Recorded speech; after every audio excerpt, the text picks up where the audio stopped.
ಭೀಮಾ ನದಿಯ ಪ್ರವಾಹ ಎದುರಾಗಿ ಜನರಿಗೆ ನೀರಿನ ಹಾಹಾಕಾರ ಎದುರಾಗಿದೆ. ಯಾದಗಿರಿಯಲ್ಲಿ ಭೀಮಾ ನದಿ ಪ್ರಳಯಕ್ಕೆ ನಗರಕ್ಕೆ ನೀರು ಪೂರೈಕೆ ಮಾಡುವ ಜಾಕ್ವೆಲ್ ಜಲಾವೃತಗೊಂಡಿದೆ. ಭೀಮಾ ನದಿಯ ಪ್ರವಾಹ ನಗರದ ಜನರಿಗೆ ನೀರಿನ ಹಾಹಾಕಾರ. ಹೌದು, ರೌದ್ರ ರೂಪದಲ್ಲಿ ಭೀಮಾ ನದಿ ಜಲಪ್ರಳಯಕ್ಕೆ ನಗರಕ್ಕೆ ನೀರು ಪೂರೈಕೆ ಮಾಡುವ ಜಾಕ್ವೆಲ್ ಜಲಾವೃತವಾಗಿದೆ.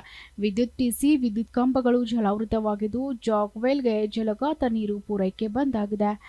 ಯಾದಗಿರಿ ನಗರದ ಜನರಿಗೆ ಕುಡಿಯುವ ನೀರು ಪೂರೈಕೆ ಬಂದಾಗಿದ್ದು ಯಾದಗಿರಿ ನಗರದ ಜನರಿಗೆ ಭೀಮಾ ನದಿ ನೀರು ಮರೀಚಿಕೆಯಾಗಿದೆ. ಭೀಮಾ ನದಿ ತೀರಕ್ಕೆ ನಗರಸಭೆ ಅಧ್ಯಕ್ಷ ಲಲಿತಾ ಅನ್ಪುರ್ ಭೇಟಿ ನೀಡಿದ್ದಾರೆ. ಟ್ಯಾಂಕರ್ ನೀರು ಪೂರೈಕೆ ಮಾಡ್ತೇವೆ ಎಂದು ನಗರಸಭೆ ಅಧ್ಯಕ್ಷ ಲಲಿತಾ ಅನ್ಪುರ್ ತಿಳಿಸಿದ್ದಾರೆ.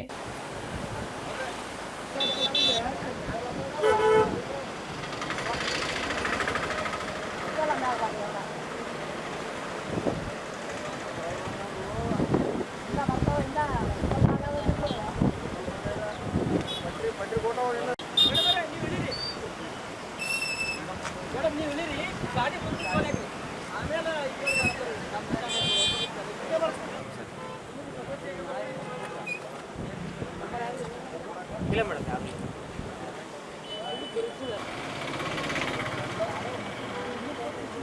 ಹಾಂ ಮೇಡಮ್ ಈಗಿಂದ ಬಿಟ್ಟರೆ ಮೇಡಮ್ ಇದೊಂದು ನೋಡ್ಬಾರ್ದು ಸಣ್ಣದಿಂದ ಬರೋಕ್ಕೆ ನಾವು ನೋಡ್ ಮೇಲೆ ಸಣ್ಣದು ಇನ್ನೂ 11 ರೂಪಾಯಿ ಆಗ್ಬೋದು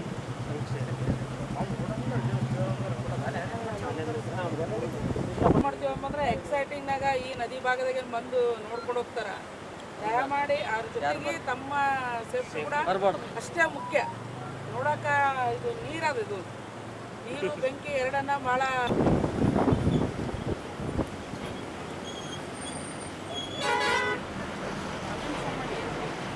ಯಾದಗಿರಿಯ ಜನತೆ ಮತ್ತು ಸುತ್ತಮುತ್ತ ಹಳ್ಳಿಯಲ್ಲಿ ಇರ್ತಕ್ಕಂಥ ಎಲ್ಲ ಜನರಲ್ಲಿ ಒಂದು ಮನವಿ ಏನಂದರೆ, ಭೀಮಾ ನದಿಯ ಪ್ರವಾಹ ಮಹಾರಾಷ್ಟ್ರ ಮತ್ತು ಕರ್ನಾಟಕದಲ್ಲಿ ಮಳೆ ಆಗುತ್ತಿರುವುದರಿಂದ ಹೆಚ್ಚಿನ ನೀರಿನ ಪ್ರಮಾಣ ಹೆಚ್ಚಾಗಿರೋದ್ರಿಂದ ದಯಮಾಡಿ ಎಲ್ಲರೂ ಕೂಡ ತಾವು ಜಾಗೃತಿಯನ್ನು ವಹಿಸಬೇಕು.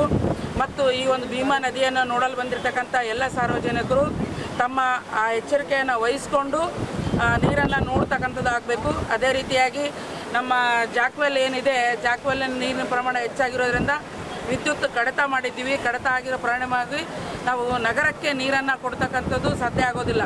ಹಾಗಾಗಿ ನಾವು ಟ್ಯಾಂಕರ್ ಮುಖಾಂತರ ಮತ್ತು ಅಲ್ಲಿ ಏರಿಯಾದಲ್ಲಿರ್ತಕ್ಕಂಥ ಬೋರ್ವೆಲ್ಗಳ ಮುಖಾಂತರ ನಾವು ಸಾರ್ವಜನಿಕರಿಗೆ ನೀರು ಕೊಡುವಂಥ ವ್ಯವಸ್ಥೆಯನ್ನು ನಾವು ಮಾಡ್ತೀವಿ ಅಂತ ಈ ಸಂದರ್ಭ. Bureau report, SSV news, Yadgir.